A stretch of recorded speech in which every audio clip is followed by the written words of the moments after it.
இலங்கை கடற்படையின் தொடர் அட்டூழியத்தால் இலங்கை சிறையில் சிக்கி தவிக்கும் தமிழக மீனவர்களின் பரிதாப நிலையால் மீனவ குடும்பத்தினர் வாழ்வாதாரத்தை இழந்து தவித்து வருகின்றனர். ராமநாதபுரம் வங்க கடற்கரையோரம் அமைந்துள்ள மிக நீண்ட கடற்கரையை உள்ளடக்கிய மாவட்டம்.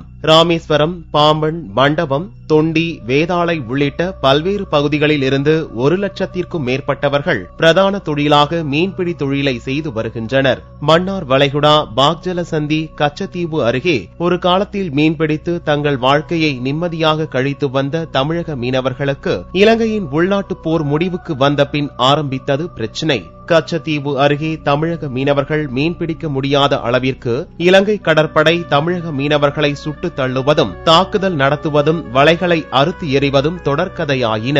தமிழக மீனவர்களின் பல்வேறு போராட்டத்திற்கு பின் தாக்குதல் நடத்துவதை விட்டுவிட்டு எல்லை தாண்டி மீன்பிடித்ததாக கூறி தமிழக மீனவர்களை இலங்கை கடற்படையினர் சிறைப்பிடித்துச் சென்று இலங்கை சிறையில் அடைத்து சித்திரவதைக்கு உள்ளாக்கி வருகின்றனர். இதனால் மீனவர் குடும்பங்கள் வாழ்வாதாரத்தை இழந்து பரிதவித்து வருகின்றனர்.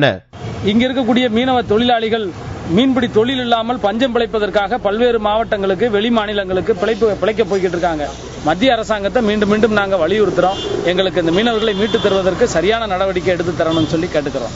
சிலோனுடைய எல்லை பிரச்சனையே ரொம்ப மோசமான நிலையில் இருக்கு. 10 வருஷத்துக்கு முன்னால் இந்த மாதிரி சம்பவங்கள் எதுவும் நடந்துருக்கிறது. இப்ப ரொம்ப மோசமான நிலையில் இருக்கிறதுனால மீனவருடைய வாழ்வாதாரம் ரொம்ப பாதிப்புள்ளாகிட்டு இருக்கு. கடந்த ஆகஸ்ட் 26ஆம் தேதி ராமேஸ்வரத்திலிருந்து கடலுக்கு மீன்பிடிக்க சென்ற தமிழக மீனவர்கள் 35 பேரை இலங்கை கடற்படை சிறைப்பிடித்துச் சென்றது. இதனால் விரக்தி அடைந்த மீனவர்கள் தொடர் ஆர்ப்பாட்டம், போராட்டம் என்று தங்களின் உயிருக்காகவும் வாழ்வாதாரத்திற்காகவும் தொடர்ந்து போராடி வருகின்றனர். இலங்கை சிறையில் வாடும் தமிழக மீனவர்களை மீட்க எவ்வித நடவடிக்கையிலும் ஈடுபடாமல் மத்திய அரசு மௌனம் காத்து வருவதாக மீனவ அமைப்பினர் குற்றம் சாட்டுகின்றனர்.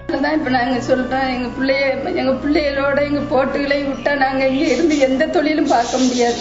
எங்க பிள்ளைய தொழிலுக்கு போனாதான் எங்களுக்கு சம்பளம். ரொம்ப கஷ்டப்படுறாங்க. 2 பிள்ளையே மொத்தமாக 2 பேர் போயிருக்காங்க. மேக்சிமம் கால் போயிருக்காங்க. ரொம்ப கடன் போட்டு தான் தொழில் தொழிலுக்கு அனுப்புக்கு முன்னாடி 50 லட்சம் ரூபாய்க்கு வந்துருச்சு. சத்திரமாக ஏதாட்டும் ஒரு ஆவணம் பண்ணி எங்களுக்கு கோட்டையும் மறைஞ்சி செய்யணும். கச்சத்தீவு பகுதியில் மீன்கள் அதிகம் காணப்படுவதால் தமிழக மீனவர்கள் காலங்காலமாக அப்பகுதியில் மீன்பிடித்து வருகின்றனர். இதை கருத்தில் கொண்டு மாநில அரசும் மத்திய அரசும் இலங்கையுடன் பேச்சுவார்த்தை நடத்தி தமிழக மீனவர்களின் வாழ்வாதாரம் பாதிக்கப்படாத அளவிற்கு நடவடிக்கை எடுக்க வேண்டும் என்பதே தமிழக மீனவர்களின் கோரிக்கையாக உள்ளது.